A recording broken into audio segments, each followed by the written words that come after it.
Most teams are owned by car companies, but Red Bull is the unique one out. But how in the heck did a Thai company that sells a very sweet energy drink decide to get into a sport that requires a huge amount of money and skill?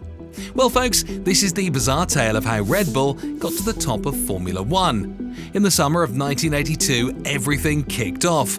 Dietrich Mateschitz, an Austrian investor born in Massachusetts, was on a business trip to Thailand. He was tired from the long flight and in desperate need of a pick-me-up. He accidentally found a tasty drink called Krating Dang, which in Thai means Red Bull. Now this wasn't just any drink, no my friends, this was a special drink full of caffeine, taurine and a secret mix of ingredients that could wake up even the sleepiest human being on Earth. Our Dietrich took a small sip and felt a rush of energy he had never felt before. I have to tell everyone about this, he thought. So Dietrich, who had a dream and a desire for adventure, joined forces with Chalio, who also had a dream and had made Krating Dang. Together, they set out to spread this drink that could change people's lives. But first they had to come up with a good name. They thought about rocket fuel, jet juice, but in the end they chose the cool and simple Red Bull. Mateschitz was a big fan of Formula One, and the sport's history of safety problems might explain why he wanted Red Bull to represent the spirit of extreme sports and match the physical and mental skills of players in those fields. So in 1989 he signed a sponsorship deal with Austrian Formula One driver Gerhard Berger.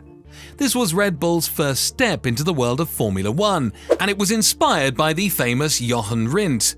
Extreme sports and mind-boggling stunts were used a lot in advertising and branding in the 1990s, which was a bold time. So in 1992, Red Bull, an energy drink that seemed to live on being bold, held a small event in Vienna called Flugtag. The participants had to make their own gliders and launch themselves from a 30-foot high platform, trying hard to beat each other. I guess it's true that Red Bull gives you wings. After sponsoring and organizing a number of extreme sports events like Flugtag, Dietrich Mateschitz, fueled by his liquid energy mixture, chose in 1995 to jump into the world of racing. So, Red Bull went in and signed a 10-year deal to be the Sauber F1 team's title backer. It was a race day match made in heaven. Red Bull's bright logo and colours were put on the smooth Sauber cars, giving them a bit more energy and attitude. One might wonder if Red Bull was smart to put so much money into an F1 team that didn't promise to make money or consistently compete for the title. The Sauber was driven by Heinz-Harald Frentzen and Jean-Christophe Bouillon in 1995. It had a Ford Zetec V8 engine. They made it through the season and ended up in a respectable middle spot. Heinz finished 9th in the Drivers' Championship and his team finished 7th overall in the Constructors' Championship, which is a pretty good result. This was Red Bull's first step into Formula One, and with the arrival of the mysterious Dr. Helmut Marko, the story takes a different turn. A former boss of Berger, Marko and Mateschitz wanted to honour the late Rindt, who was their hero, by making Formula One history. While Marko was busy training the next generation of fast people in his junior program, Mateschitz became the team's main sponsor and majority owner. But Mateschitz got into a fight with Sauber when they chose to promote Kimi Räikkönen instead of Enrique Bernoldi, who was Red Bull's top choice.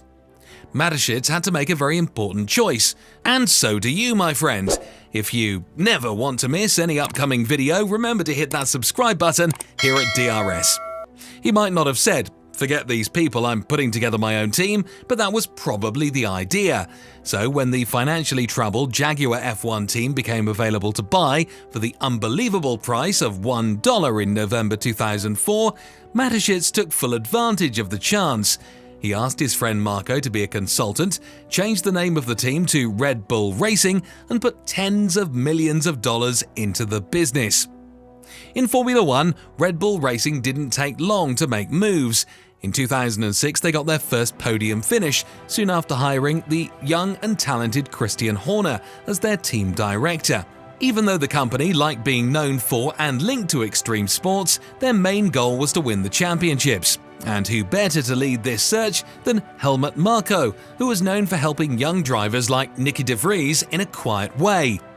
If you don't know much about Formula One, you might be surprised to learn that Red Bull has another team called AlphaTauri, which used to be called Toro Rosso. Yes, it's not hard to understand.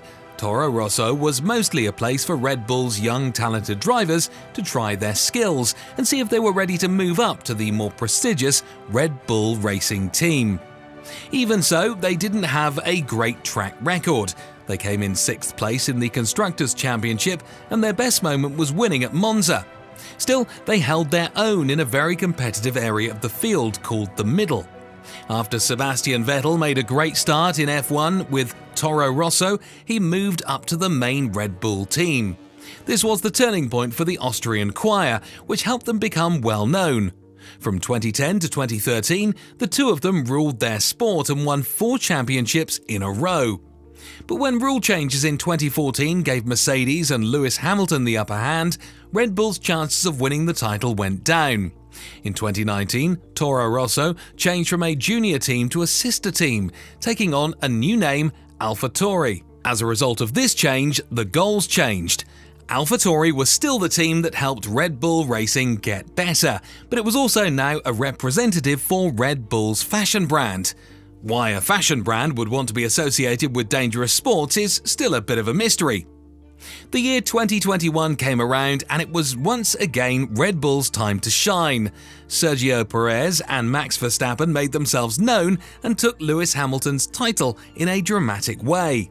Max kept being the best in 2022 and he'd secure the title again in 2023. Well, the results don't need to be said. Quick fact, Max last weekend set a new record for most consecutive wins in Formula One after the Italian GP Monza. Just a small 10 times in a row. So, has Red Bull's large investment in Formula One made them money? The answer is not very simple.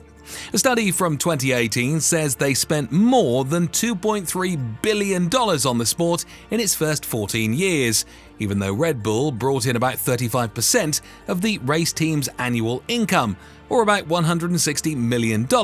After paying for a lot of expenses, they only made a small profit of $10 million. Mateschitz didn't start racing just to make money though. His main goal was to sell more of his energy drink. From this point of view, it's clear that the project has been a huge success. Experts say that the amount of company exposure Red Bull got from 2009 to 2014 would have cost $320 million every year. Basically, Red Bull got this publicity for about half the price, or about $160 million per year, from its first sponsorships and events to its purchases of a Formula One team and even sports clubs. Red Bull has always stayed true to its brand. It shows how good they are at selling. Still, the Austrian group hasn't always had an easy time of it. Honda, a steady partner, left Formula One at the end of 2021, not long after helping Max Verstappen win the Formula One World Championship for Red Bull. But don't worry, fellow speed fans, because Red Bull never lets a powerful engine get away from them. They made a new company called Red Bull Powertrains to keep the engines running. With help from their Japanese allies, they even bought the intellectual property for the Honda engine. Under a support agreement, you might be asking what the creator of Red Bull is thinking about while he or she is high on caffeine. Was there anything else he could want?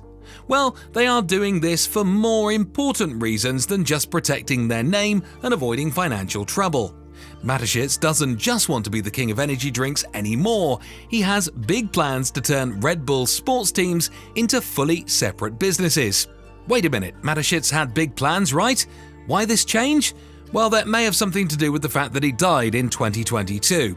His death has definitely put a shadow of uncertainty over Red Bull's future plans and AlphaTauri's future.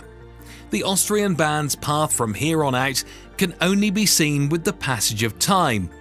What do you think about the way Red Bull does things? Enjoy it? Dislike it? Leave your thoughts in the comments, and if you like this video, don't forget to subscribe to DRS.